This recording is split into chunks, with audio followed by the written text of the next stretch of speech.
എല്ലാവർക്കും എൻ്റെ മറ്റൊരു വീഡിയോയിലേക്ക് സ്വാഗതം. നിങ്ങൾക്കും എന്നെ പോലെ ദോശമാവ് പുളിക്കാതെ ദോശയുണ്ടാക്കി പണി കിട്ടിയിട്ടുണ്ടോ എന്നതാ അതിനൊരു സൊല്യൂഷൻ. തലേ ദിവസം മാവ് അരച്ചു വെച്ചില്ല എന്ന ടെൻഷൻ വേണ്ട, മാവ് പുളിച്ചു പൊന്തുമോ എന്ന പേടിയും വേണ്ട.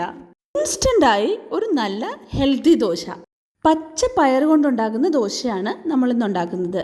അപ്പോൾ 1/4 കപ്പ് പച്ച പയർ എടുത്തിട്ടുണ്ട് ഞാൻ.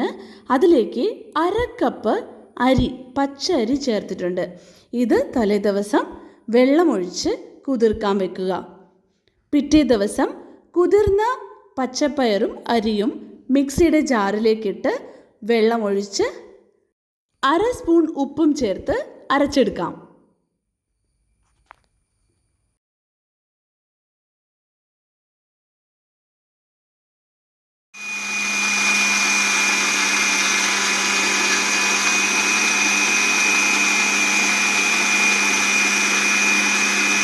വരച്ചു കഴിഞ്ഞു.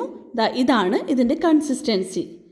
അപ്പോൾ നമുക്ക് ഈസി ആയിട്ട് ഒരു എഫേർട്ടും കൂടാതെ ഉണ്ടാക്കിയെടുക്കാവുന്ന ഫൈബറിൻ്റെയും പ്രോട്ടീൻ്റെയും കലവറയായ പച്ചപ്പയർ കൊണ്ട് ഒരു dosa. Definitely you should try this. തവ വെച്ച് ചൂടായ തവയിലേക്ക് നമുക്ക് വെള്ളം തളിച്ചു കൊടുക്കാം. അതിലേക്ക് മാവ് കോരി ഒഴിച്ച് നേർപ്പിച്ച് അതൊന്ന് പരത്തിയെടുക്കാം. പച്ചപ്പയർ കറി വെച്ച് കഴിക്കാത്ത കുട്ടികൾ ഇത് ഉറപ്പായും കഴിച്ചിരിക്കും. നല്ല ക്രിസ്പിയായ ഒരു ദോശയാണിത്. ഇതിലേക്ക് നെയ്യ് ചേർത്ത് കൊടുക്കാം. നമുക്ക് സാധാരണ ദോശ ചുടുന്നത് പോലെ തന്നെ നല്ലവണ്ണം കുട്ടികൾക്ക് കൊടുക്കാനാണെങ്കിൽ അതിൽ നല്ലവണ്ണം നെയ്യ് ചേർത്ത് കൊടുക്കാം. അയ്യോ, നാളത്തെ ബ്രേക്ക്ഫാസ്റ്റിന് ദോശമാവ് അരയ്ക്കാൻ മറന്നുപോയി എന്ന പേടി ഇനി ഒരു അമ്മമാർക്കും വർക്കിംഗ് വുമൻസിനും വേണ്ട. എത്ര പെട്ടെന്ന് നമ്മളുടെ ജോലി കഴിഞ്ഞു.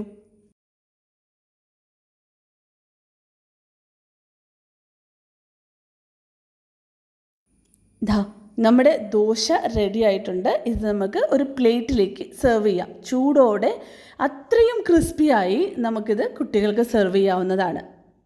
അരികെല്ലാം നന്നായി മുരിഞ്ഞ് നല്ല ക്രിസ്പി ആയിട്ടിരിക്കുന്ന ദോശയായതിനാൽ ഇത് കുട്ടികൾക്ക് ഡെഫിനറ്റ്ലി ഇഷ്ടപ്പെടും.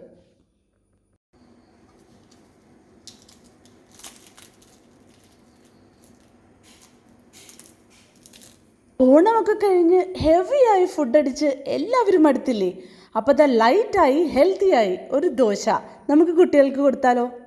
നിങ്ങൾക്ക് എൻ്റെ വീഡിയോ ഇഷ്ടപ്പെട്ടെങ്കിൽ please do like and subscribe my channel. Thank you for watching.